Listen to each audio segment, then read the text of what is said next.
في ناس بتفتكر ان الذكاء هو الشطارة في الدراسة او حل المسائل بسرعة، بس في نوع تاني من الذكاء مهم جدا ومن قبله كل يوم في حياتنا، هو الذكاء العاطفي.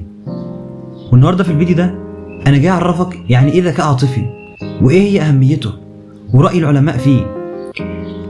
الذكاء العاطفي هو انك تقدر تفهم مشاعرك ومشاعر اللي حواليك وتقدر تتحكم فيها وتسيطر عليها وتعبر بيها عن الطريقة الصحيحة، مش بشكل خاطئ يخليك تخسر كل اللي حواليك، بالعكس يخليك تكسبهم. عالم النفس دانيال جولمان قالك ان الذكاء العاطفي فيه منه 5 مراحل.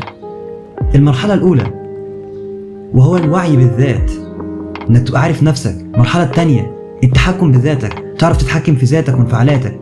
المرحلة الثالثة التحفيز، ان انت تقدر تدي دعم للناس اللي حواليك. المرحلة الرابعة التعاطف، ان انت تحسس الناس اللي حواليك ان انت حاسس بيهم مش دايما بتلومهم.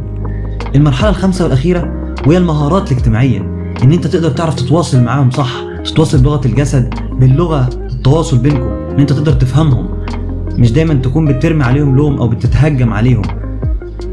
وفي دراسات اثبتت ان الناس اللي عندها قدرة عالية على الذكاء الاجتماعي والذكاء العاطفي بيكونوا انجح بكتير جدا في شغلهم من الناس اللي ما عندهمش القدرة دي. تعرف ان انت مثلا ممكن تكون لو في مجموعة يكون فيها شخص يكون دايما هو القائد والناس كلها بتلجأ له، مع العلم ان هو ممكن ما يكونش اذكى واحد فيكم، بس هو دايما بيكون عنده مهارات الذكاء الاجتماعي والذكاء العاطفي ده، فبيقدر يكون يخلي الكل حواليه ويكون دايما الكل بيهتم بيه وحابب جدا ياخد رأيه في كل حاجة، فدايما بيكون هو القائد. فالعاطفي والاجتماعي ده مهم جدا، لا يقل أهمية عن الذكاء العقلي.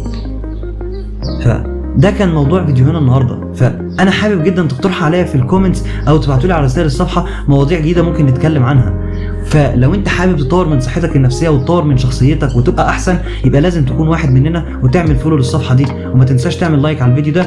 وافتكر ان دايما في مساحه نفسيه بنقول لك استمتع بوقتك يا صديقي.